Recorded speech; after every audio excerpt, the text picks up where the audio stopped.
The little fox and the stolen star. एक समय की बात है, घने जंगलों और ऊंचे पहाड़ों से घिरे एक शांत छोटे गांव में एक जिज्ञासु छोटा लोमड़ी रहता था जिसका नाम फिन था। बाकी लोमड़ियां अपना समय शिकार करने और खेलने में बिताती थीं, लेकिन फिन हमेशा आकाश से मोहित रहता था।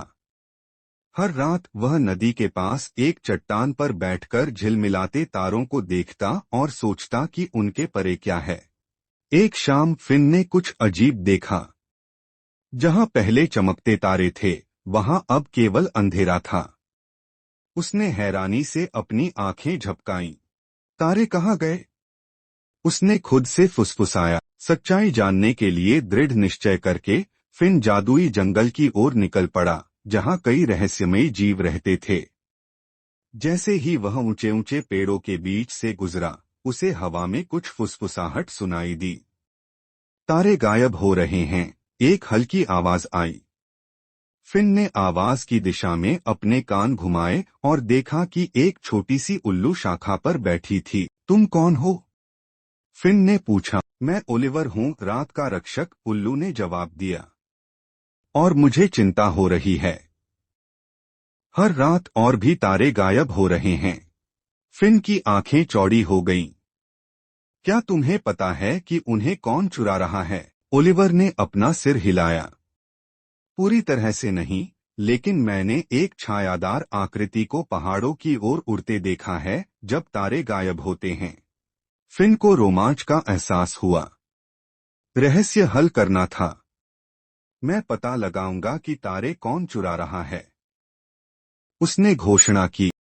ओलिवर को अपना मार्गदर्शक बनाकर फिन पहाड़ों की ओर निकल पड़ा। यात्रा लंबी और डरावनी थी। शाखाएं टूटने की आवाज कर रही थीं और पत्तियां सरसराहट कर रही थीं, जैसे कोई छिपकर देख रहा हो। अचानक जंगल में एक गहरी गड़गड़ाहट गूंजी। फिन और ओलिवर एकदम ठिठक गए। अंधेरे में से एक विशाल काला भेड़िया निकला, जिसकी आंखें चांदी जैसी चमक रही थीं। मेरे क्षेत्र में आने का कारण क्या है, छोटे लोमड़ी?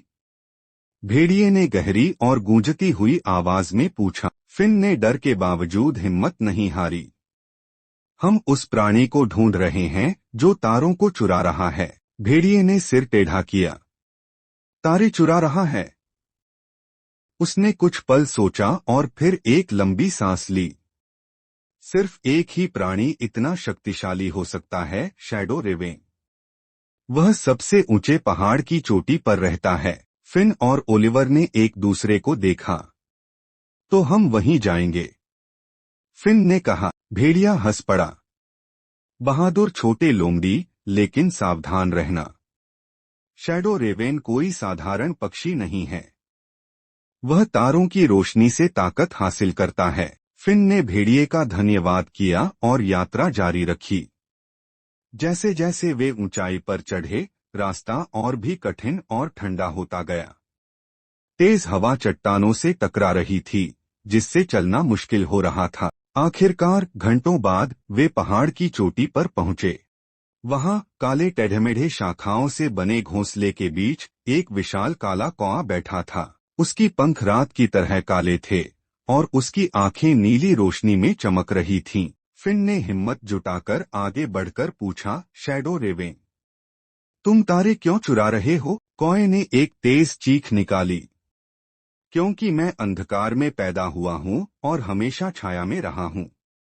मैं इतना ताकतवर बनना चाहता हूँ कि रात और दिन दोनों पर राज कर सकूं। फिन ने अपना सिर हिलाया। लेकिन दुनिया को तारों की जरूरत है।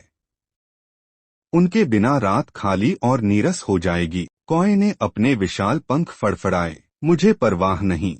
जितने अधिक तारे मैं चुराऊंगा, उतना ही ताकतवर बनूंगा। फिन को जल्दी कुछ करना था। उसने ओलिवर की ओर देखा। हमें इसका ध्यान भटकाना होगा। ओलिवर ने सिर हिलाया और आकाश में उड़ गया, पंख तेजी से फड़फड़ाते हुए। अरे बड़े पक्षी, क्या तुम मुझे पकड़ सकते हो? शैडो रेवेन गुस्से में चीखा और ओलिवर का पीछा करने के लिए घोंसले से उड़ गया। फिन ने तुरंत मौका देखा और घोंसले में चढ़ गया। वहां उसे कई चमकती हुई कांच की गेंदें दिखीं, जिनमें तारे कैद थे। उसने एक को धीरे से अपनी पंजों से धक्का दिया और वह चमकने लगी जैसे मुक्त होने की कोशिश कर रही हो।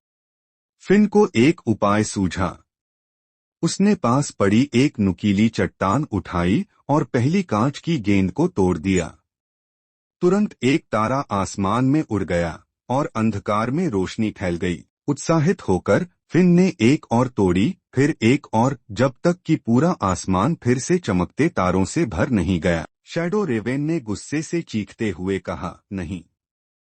जैसे जैसे तारे वापस लौटे, उसकी शक्ति कमजोर होती गई। ओलिवर तेजी से फिन के पास वापस आया। तुमने कर दिखाया। शैडो रेवेन, जो अब बहुत कमजोर हो चुका था, अपने घोंसले में गिर पड़ा। तुमने इस बार जीत हासिल कर ली, उसने गुर्राया, लेकिन अंधकार फिर लौटेगा। फिन ने गर्व से कहा, और जब भी अंधकार आएगा, रोशनी हमेशा उसका मुकाबला करेगी। जैसे ही वे पहाड़ से नीचे उतरे, तारे और भी ज्यादा चमकने लगे, मानो वे फिन का धन्यवाद कर रहे हों। उस दिन के बाद फिन को तारों का रक्षक कहा जाने लगा, और हर रात वह आकाश की ओर देखता, न केवल जिज्ञासा से, बल्कि यह सुनिश्चित करने के लिए कि कोई फिर से तारे न चुरा सके। और इस तरह बहादुर छोटे लोमड़ी की निगरानी में तारे हमेशा के लिए चमकते रहे।